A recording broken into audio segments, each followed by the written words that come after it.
So Man United have had an electric start to the WSL season. And whilst a lot of praise has gone to their remarkable defensive record, not enough focus has been paid to their excellent attack and the transfer that revolutionised their front line. So we'll take a look at the numbers behind Jess Park's performances, how she is impacting their attacking play and the influence she's having on Skinner's tactical setup. So I want to start by turning the clock back to Thursday the 4th of September, transfer deadline day in the Women's Super League, and it's very much a deal that came completely out of the blue. The swap deal with Jess Park heading to Manchester United and Grace Clinton going in the other direction to Manchester City. There was undisclosed fees for the unexpected swap, but I think much of the discourse around that time, with us not knowing the transfer fees or the contract lengths, but a lot of the discourse revolved around which team has got the best deal, which team has got the better player. But I think after just 5 game weeks, 6 game weeks in the WSL season, Jess Park has put a very abrupt stop to those conversations.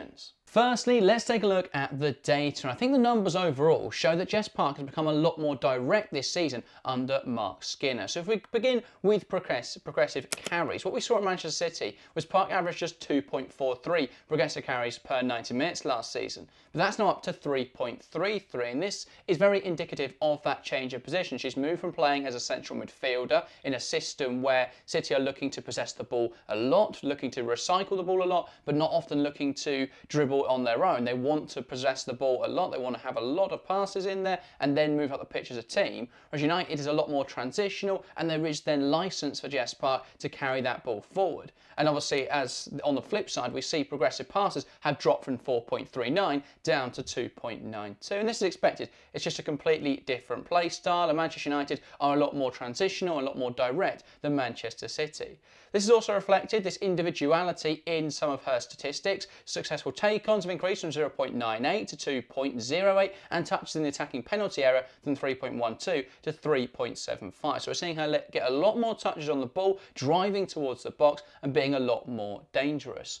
Interestingly, despite progressive passes dropping overall, that distance has increased from 97.1 yards per 90 minutes to 115.6 yards per 90 minutes. And so again, this shows they want to be a lot more direct. When she makes a pass forwards, it tends to be a lot further, covering a lot more distance than she was at Manchester City. And obviously she's impacting the game more now in the final third. Shot creating actions have risen from 2.83 to 3.75, and that is a significant increase, almost an entire extra shot creating action per 90 minutes. And this is why we've seen Jess Park explode into life at the start of this season. She's already registered 3 goals for Manchester United, and she's got an assist as well, because she's given that licence now to be the attacking threat. And as we'll look at later, she seems to be getting the most out of her Manchester United teammates. This directness is also shown in the heat map. So we take a look at this heat map from Manchester City's game against Aston Villa in the 24-25 season. This was one of Jess Park's final games under Gareth Taylor. What we can see is that she's very much holding this wide area. She has to be almost a touchline winger. There is some moments where she's allowed to drive inside, and obviously she does some defensive work, but she's not really given much licence to roam from that position, and she's expected to hold the width in order to function in this system. But now, if we take a look at Jess Park's heat map from the game early in this campaign, where they took on London City Lionesses, a 5-1 win, very comfortable win for Manchester United, and Jess Park played the full 90 minutes. What you can see is she plays pretty much everywhere. She got about a lot in this game. She was given that licence to drift to the left-hand side, to stay on the right-hand side. You'll also see that concentration of red is a lot more central now, rather than being on the wing. So she's given that licence to drive inside to allow Jayde Riviere to overlap. So what we're seeing is a lot more directness from Jess Park, her getting into central areas when she's playing out wide, coming inside. That's where she can be threatening. We did see her at Man City used in central midfield, used in attacking midfield.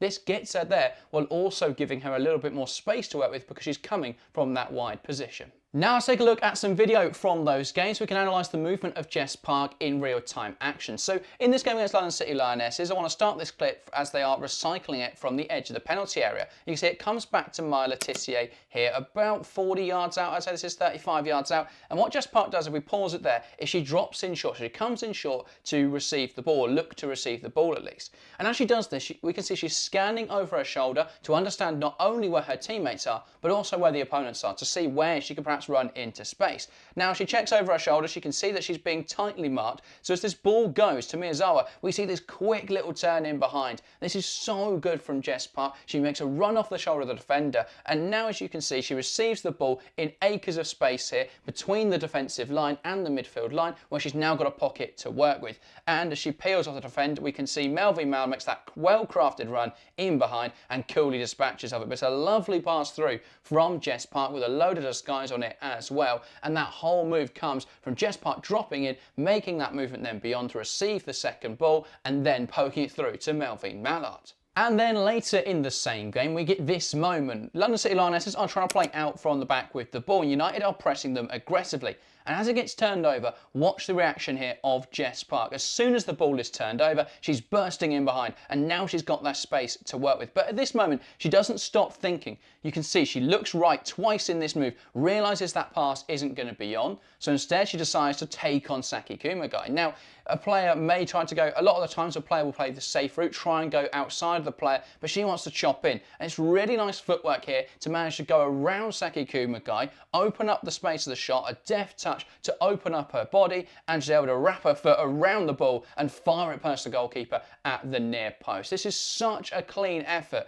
And it just leaves me asking, how on earth does she able to have such a small turning circle and yet drive so much power? She's able just to plant that left foot, lean back, swivel on the shot, and just drive power through it into the back of the net. And we see a very similar technique in the game against Everton. So United have the ball down the left-hand side here, and it's passed into Ella Toone. Now she tries to play it further down the line. It doesn't quite come off into Leah Galton, but despite that, what we see is United react, and we see Toone come up and press, we see Park come up and press, and so now when Galton manages to overturn that ball, United have got players in attacking areas to take advantage. Galton then knocks it back to Ella Toone. She's able to shift it into Park. Now what Park's done really nicely here is just slightly drop off the defender. So that means when Toone pokes it towards her, there's now space, there's time for Jess Park to work in there. And what she does really well is that she takes a positive touch forward, but it's an absolutely perfect touch. She gets this wrong, it spills out to a defender, but she doesn't. She keeps it within her grasp, but still opens up enough space for the shot. And as we see, similar to that London City Lionesses goal, she's able to have a very small turning circle, but drive a lot of power through the shot and drive it into the bottom corner. So let's take a look at Manchester United's attack this season and the role that Jess Park has played in it. So I've got them set up at the moment in their defensive shape, or to be fair, actually out of possession, they're often looking in more of a 4-1-4-1, Miyazawa playing as this defensive midfielder, and then Park as a right winger, Bize as a left winger, or whoever is playing on the left wing. They've rotated the left wing and striker position the most. Everywhere else has tended to be the same sort of players, but we have seen a lot of rotation at striker and left wing, so I think they're still trying to find the perfect balance there. But yeah, on the right wing, they definitely got it, and out of possession, they often look in this 4-1-4-1.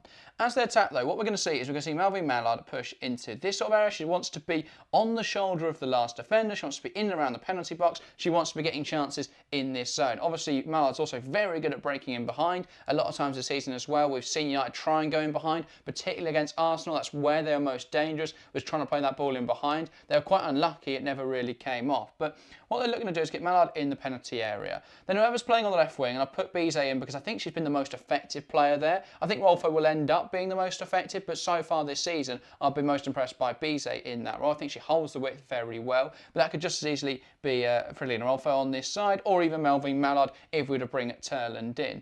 Then what we're going to see this season, so normally you'd see Ella Toone having to cover all this sort of area because she's confined to the sort of a very central role. So what happens this season that's different is that Toone is able to sort of drift into this left half space. So what this does is it gives Bize and then the striker someone to play off, and if Sandberg pushes up, which she occasionally does, they can form these sort of wide triangles where they've got three players to be able to beat the opposition on the right hand side and then attack down the line. And we have seen Sandberg take up this position, we've seen players like Bize in this sort of position, and we've even seen this ball slipped into Toone in the channel. So but they're able to overload these wide areas, then creating those wide overloads allows them to play through the opposition because they've got that numerical advantage.